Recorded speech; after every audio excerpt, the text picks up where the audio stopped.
시편 21편 1절에서 13절 말씀입니다. 1절 오 여호와여 우리 왕이 주의 힘으로 인해 기뻐할 것입니다. 주께서 주신 구원으로 그가 몹시 기뻐합니다. 시편 21편은 앞에 20편과 짝을 이루는 제왕시입니다. 20편이 전쟁 출전 직전 성전에서 예배 드릴 때의 노래라면 21편은 전쟁에서 승리한 후에 돌아와서 드리는 감사시입니다. 21편의 구조는 다음과 같습니다. A, B, C, B, A, A. 왕을 구원하신 여호와께 찬양.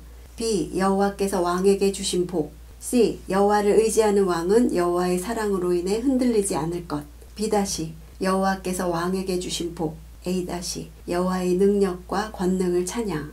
주의 힘으로 인함이라는 것은 이스라엘의 구원과 승리가 전차와 말에 있지 않고 하나님의 능력으로부터 말미암았음을 강조하고 있습니다. 1절의 주의 힘은 마지막 절 13절에도 나와서 전체를 수미상관으로 감싸고 있습니다. 몹시 기뻐한다. 이것은 미완료형으로 사용되어서 과거와 현재뿐만 아니라 미래에도 하나님의 구원과 승리가 지속될 것을 말합니다. 2절 주께서 그의 마음에 소망을 주셨고 그의 기도를 물리치지 않으셨습니다. 셀라. 왕의 마음의 소망은 개인적 야망이 아니라 백성들 모두가 공감하는 소망이죠. 하나님의 마음에도 부합되는 것이죠. 그러므로 왕의 기도의 연락은 바로 백성들의 소망의 실현이면서 동시에 하나님의 뜻의 성취와도 연결되어 있는 것입니다. 3절 주께서 풍성한 복으로 그를 맞아주시고 그의 머리에 순금 왕관을 씌우셨습니다. 왕관은 왕권을 상징합니다. 순금 왕관은 다윗의 왕권이 아주 가치 있다는 것을 나타냅니다. 한편 이 표현은 사무엘하 12장 30절에 다윗은 암몬 왕의 머리에서 무게가 1달란트 되는 보석으로 장식한 왕관을 빼앗아 자기 머리 위에 썼습니다. 다윗은 그 성에서 엄청나게 많은 전리품을 가져왔고 여기에 나타난 것처럼 역사적으로 다윗이 암몬 왕의 왕관을 빼앗아 머리에 쓴 것과 관련되었을 가능성이 있습니다.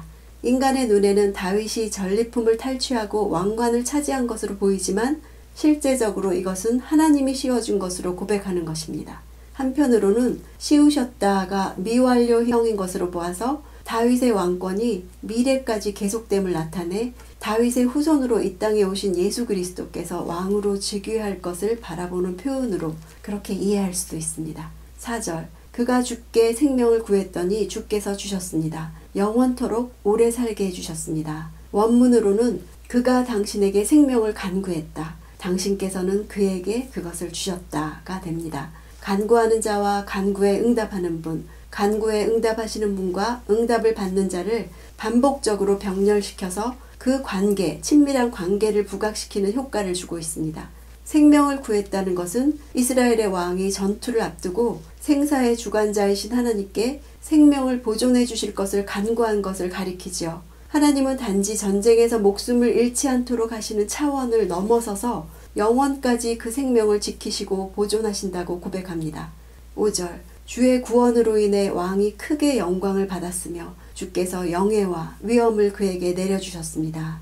직역하면 당신의 구원으로 인해 그의 영광이 큽니다가 됩니다. 하나님께서 전투에서 승리케 하여 주심으로 말미암아 팔레스틴 일대의 주변국들 사이에서 다윗의 정치적인 입지가 높아졌을 뿐 아니라 명예까지 얻었다는 것입니다. 다윗은 목숨을 위해 간구해야 하는 급박한 상황에 처해 있었는데 하나님께서 주신 승리로 말미암아 오히려 큰 영광과 영예를 얻을 수 있었던 것입니다. 영광과 영예와 위엄은 하나님의 특성이기도 하지요. 하나님께서 이런 탁월한 능력을 주신 것은 하나님의 통치 대리자로서의 왕의 직무를 수행하도록 하기 위함입니다. 6절 주께서 그에게 영원한 큰 복을 베풀어 주셨고 주의 얼굴을 보고 뛸 듯이 기뻐하게 하셨습니다. 왕의 기쁨은 개인적인 차원이 아닌 모든 백성의 대표자로서 전쟁의 승리를 축하하는 축제를 통해서 환희의 큰 기쁨을 드러내는 장면을 보여줍니다. 7절 왕이 주를 굳게 의지하기 때문입니다. 지극히 높으신 분의 변함없는 사랑으로 인해 그가 결코 흔들리지 않을 것입니다. 6절까지가 과거에 행해 주신 일을 찬양했다면 7절은 현재 상태를 고백합니다. 하나님을 굳게 의지함과 지극히 높으신 분의 변함없는 사랑은 하나님과 이스라엘 간의 그 언약 관계의 본질을 이루는 두 요소입니다. 하나님의 헤세드는 변함없지만 인간의 신뢰는 언제나 갱신되고 새롭게 고백되고 지속적으로 확증되어야만 하지요. 그래서 하나님의 헤세드만이 하나님이 베푸시는 구원과 축복의 이유가 됩니다. 8절 왕이여 왕의 손이 왕의 모든 적들을 왕의 오른손이 왕을 미워하는 사람들을 찾아낼 것입니다. 8절부터는 미래 시제입니다. 개역 성경에서 내 손이라고 2인칭으로 표기된 것은 다 왕을 가리킵니다. 이 시는 전쟁 승리에 대한 감사 제사를 드리면서 회중들이 왕을 위해 하는 기원을 나타내기 때문입니다. 10절 왕은 그들이 낳은 것들을 이 땅에서 그 자손을 인류 가운데서 멸망시킬 것입니다. 악인뿐 아니라 심지어 그들의 후손들까지도 이 땅에서 완전히 자취를 감추게 될 것이라는 의미입니다. 역사적으로 다윗 당시에 이스라엘 인근의 대적들의 힘이 약화됨으로써 이런 일이 부분적으로 이루어지기는 했지만 완전히 이루어진 적은 없습니다. 지금도 하나님의 백성들을 대적하는 악인들은 활개를 치고 있죠. 그러나 이들의 멸망은 장차 예수 그리스도께서 심판주로 재림하실 때 그 공의로우심에 의해서 완전히 구현될 것입니다. 여기서 인류는 아담이라는 단어를 썼습니다. 그래서 하반절을 직역하면 그리고 사람의 아들들로부터 그들의 후손들을 이렇게 따로 분리해내서 멸망시킨다는 것입니다. 11절 그들이 왕에게 악한 일을 행하려고 못된 짓을 꾸미지만 이루지 못할 것입니다. 악한 일을 행하려고 할 때 행하려고 라는 것은 구부리다 라는 의미를 지닌 단어입니다. 활을 쏘는 사람이 화살을 쏘기 전에 활을 당겨 구부리는 행동에서 나온 표현입니다.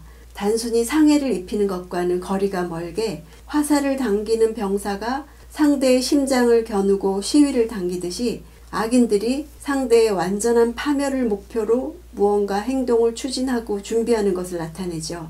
악인들의 행동을 나타내는 동사는 모두 완료형으로 사용했습니다. 이것은 악을 행하려는 이들의 시도와 도모가 이미 실패했고 더 이상 반복되지 못할 것을 말해주고 있습니다. 13절 여호와여 주의 힘으로 높임을 받으소서 우리가 주의 능력을 노래하며 찬양하겠습니다. 마지막 절은 축제에 참석한 왕과 회중과 제사장이 함께 고백하고 찬양하는 송영으로서의 성격을 지니고 있습니다. 주의 힘으로는 1절과 수미상관을 이룹니다. 이스라엘의 구원과 승리가 하나님의 힘에서 비롯된 것임을 강조하고 있습니다. 21편은 오늘날에도 날마다 치열한 전쟁터에서 사는 것 같은 우리에게 이 땅에서 하나님의 백성이 승리할 수 있는 그 방법이 무엇인지를 보여주고 있습니다. 전쟁을 앞두고 하나님께 나와서 예배드리면서 간구하던 다윗은 생명 보존만 간구했는데 주님은 오히려 주의 위엄과 영광과 존귀를 입혀주셨습니다. 이렇게 과거에 역사하신 하나님의 손길을 통해서 불확실한 미래에 대해서도 믿음을 가지고 살아갈 수 있는 것을 보여주고 있습니다. 다윗의 승리를 백성들이 감사하고 그 승리를 함께 누린 것처럼 우리는 예수 그리스도의 승리를 함께 누릴 수 있습니다. 매일의 삶에서 전쟁에서 지켜주시기를 간구한 사람은 어떻게 응답하셨는지도 알 수 있습니다. 생명만 구해주시는 것이 아니라 주의 영광과 위엄과 존귀를 입혀주시는 것을 감사하는 그런 기도가 이어지는 나날이 되기를 원합니다.